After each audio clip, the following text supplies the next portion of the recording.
So business consists of two parts or two main sectors. One sector is the business people who are doing business, trading, producing anything. They are producing goods or they are providing services. And second sector is nothing but the household people, consumers who are going to get the benefit of these services or they are going to get the benefit of that product. तो जो house hold है वो क्या करता है, वो पैसा invest करता है, वो पैसा देता है लोगों को, और फर्म क्या करती है, फर्म जो है उस पैसे को इन्वेस्ट करती है। और यही जो पूरा सर्कल है ये चलता है आपका under the title that is called financial market. पूरी फाइनेंशियल या financial market. A financial market helps to link the savers and the investors by mobilising funds between them. So what is the main objective of financial market? To connect them, these two sectors, ये दोनों sector जो house hold sector और firm sector है, इन दोनों को connect करने का काम कौन करता है, वो फाइनेंशियल मार्केट करती है। In doing so, it performs what is known as the allocative function. Allocation बोलते हैं ना, allocation of resources, आपने इकोनॉमिक्स में पढ़ा होगा, and alternate proper allocation of resources, best allocation of resources. So they allocate the fund. कहाँ किसकी जरूरत है, जिसके पास एक्सेस है उससे लेते हैं और जिसको जरूरत है उसको देते हैं। तो इस तरह एलोकेशन ऑफ फंड भी ये लोग करते हैं। When the allocation of fund is performed well, two consequences follow. अगर ये फंड का एलोकेशन बराबर हो जाता है, और यही हमने नेचुरल रिसोर्सेज के एलोकेशन में भी देखा था कि नेचुरल रिसोर्सेज के भी एलोकेशन को अगर आप बेस्ट तरीके से करते हैं तो कम से कम कॉस्ट में आप ज्यादा से ज्यादा रिसोर्सेज को यूज करके दूसरे प्रोडक्ट्स बना सकते हैं। ये हम इकोनॉमिक्स में, ज्योग्राफी में इसमें देख चुके हैं। The rate of return offered to household would be higher. अगर फंड्स का लोकेशन प्रॉपर है, कहां पर कौन सा फंड इन्वेस्ट करना है, अगर ये प्रॉपर मैनेजमेंट है इकोनॉमी में, तो जो हाउस होल्डर्स हैं उनको अपने इन्वेस्टमेंट पर इंटरेस्ट ज्यादा मिलेगा। तो वो क्या सोचेंगे, चलो ज्यादा से ज्यादा, पहले लोग सिर्फ बैंक में ही पैसा रखते थे और कहीं कभी कोई पैसा रखता ही नहीं था दूसरी जगह पर, विश्वास ही नहीं था किसी में, सिर्फ सबके पैसे बैंक में होते थे या पोस्ट ऑफिस में होते थे और उसमें फिक्स डिपॉजिट में रखते थे। एक ही स्कीम चलती थी हाउस होल्ड वालों के लिए।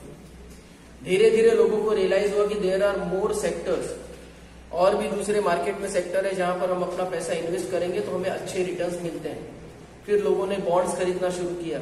सरकार ने इसी चीज को ध्यान में रखते हुए कई तरह के सर्टिफिकेट, किसान विकास पत्र, इंदिरा विकास पत्र, ऐसा सब निकाला जानबूझकर कि लोग दूसरे चीजों में भी पैसे इन्वेस्ट करें, खाली बैंक में रख के छोड़े न रहे, क्योंकि वहां पर कोई खास इंटरेस्ट मिलता नहीं है। और वो बैंक का पैसा तभी मार्केट में जाता है जब कोई लोन लेता है।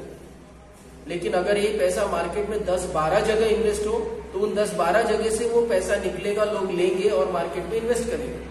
तब ये बॉन्ड का सिस्टम शुरू हुआ, ईपीएस सिस्टम शुरू हुआ, मंथली इनकम का सिस्टम शुरू हुआ, लोग दूसरे शेयर मार्केट में पैसा लगाने लगे, और भी दूसरी इन्वेस्टमेंट कंपनीज आई, उन्होंने ऑफर दिए हायर रेट पर, तो लोगों ने वहां पर इन्वेस्ट करना शुरू किया। तब ये शुरुआत ज्यादा हुई। तो अब ज्यादा से ज्यादा लोग अगर इन्वेस्ट करते हैं तो उनको, और सही तरीके से उनको इन्वेस्टमेंट मिलती है, तो they will get more interest on their investment, and when they get more interest they will invest more. So that is the favourable condition अगर एलोकेशन फंड का प्रॉपर होता है तो। दूसरा है search resources are allocated to those firms which have the highest productivity for the economy. दूसरा ये हो जाता है कि जो रिसोर्सेज देने वाली फर्म है, जिनको रिसोर्स चाहिए, ऐसी फर्म्स जो है वो हायर प्रोडक्टिविटी करती है। फंड का एलोकेशन बराबर होता है तो जिसको जब जरूरत होती है फंड बराबर उसको मिलता रहता है, और जब उसको फंड मिलता रहता है तो वो अपने प्रोडक्टिविटी को और अच्छी तरह से एफिशिएंटली कर सकती है। तो ये दो थिंग्स होती हैं when financial market works in a proper manner. A financial market is a market for a creation and exchange